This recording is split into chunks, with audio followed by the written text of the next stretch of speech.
Gerakan sporadis anak muda menjalar untuk mencegah Indonesia jatuh dalam cengkeraman militer. Butuh napas panjang agar perjuangan tidak lekas padam. Saya Yandri Arfian dan inilah editorial Tempo.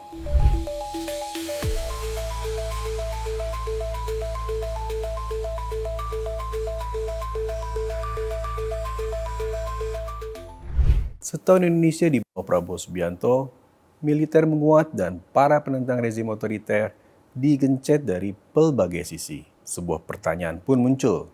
Masihkah perlawanan kaum muda menentang militerisme relevan di negeri ini? Sebagai presiden yang pernah menjadi komandan komando pasukan khusus TNI, Prabowo merangkul purnawirawan sebagai menteri, wakil menteri, dan kepala badan negara. Ia juga mengerahkan tentara aktif untuk menjalankan banyak urusan, dari makan bergizi gratis hingga swasembada pangan. Dominasi militer mengkhianati reformasi 1998 karena melemahkan supremasi sipil. Koalisi masyarakat sipil dan aliansi mahasiswa tak tinggal diam. Melalui tanda pagar Indonesia Gelap, mereka menolak peran militer di jabatan sipil. Protes juga menyasar Dewan Perwakilan Rakyat yang sekonyong-konyong membahas revisi Undang-Undang TNI.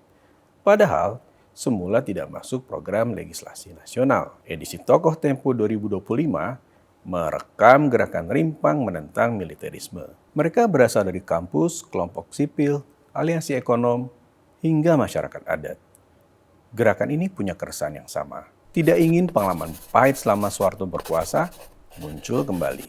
Sejarah mencatat, gerakan kaum muda selalu hadir dalam subkultur politik Indonesia. Mereka menempatkan diri sebagai katalisator perubahan yang mewakili keresahan zamannya.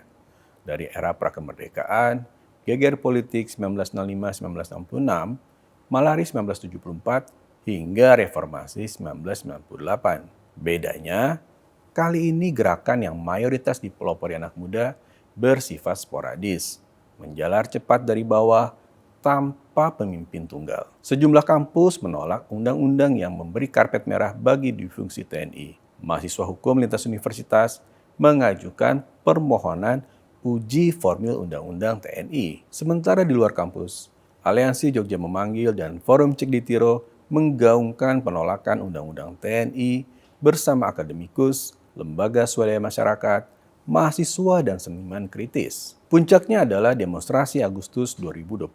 Gelombang protes ini adalah akumulasi kemarahan publik dari sederet kekecewaan sebelumnya, seperti pelemahan Komisi Pemberantasan Korupsi, pengesahan Undang-Undang Cipta Kerja, peringatan darurat hingga Indonesia Gelap. Benang merahnya adalah kebangkitan otoritarianisme dan kemunduran demokrasi. Pasca demonstrasi Agustus 2025, perjuangan semakin berat. Polisi memburu para aktivis dengan tuduhan menghasut massa demonstrasi. Jejak digital dijadikan dasar pemanggilan dan kriminalisasi. Kerja-kerja edukasi publik menurun karena ruang sipil kian menyempit. Gerakan kaum muda juga rentan dikooptasi tentara. Kepentingan politik jangka pendek seperti gerakan anti-komunisme pada 1966 membuat mahasiswa dan militer bersekutu menjatuhkan Soekarno.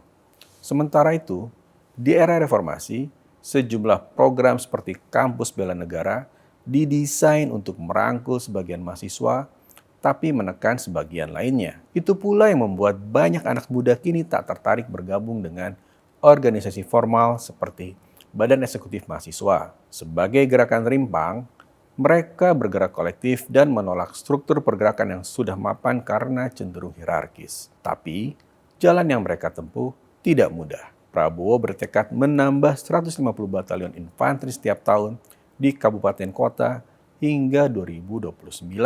Presiden ingin militer menguasai perekonomian. Keterlibatan tentara dalam penertiban kawasan hutan dan penunjukan Untung Budi Harto, ex-anggota Tim Mawar menjadi direktur utama PT Aneka Tambang, hanyalah contoh kecil. Di belahan dunia yang lain, praktik mengembalikan militer ke ranah sipil pernah mendatangkan bencana. Dukungan finansial Presiden John Peron pada 1946 hingga 1955 untuk militer memperlebar defisit fiskal di Argentina. Demi menjaga loyalitas tentara, ia jor-joran mengalihkan anggaran kegiatan produktif untuk belanja militer. Nasionalisasi industri dan redistribusi aset di tangan kroni dan militer memicu inflasi kronis serta krisis utang yang menjadi awal kemunduran Argentina. Perlawanan kaum muda bisa menjadi penerang agar kejadian di Argentina tak terulang di Indonesia. Syaratnya, sekat-sekat lintas kelas dan generasi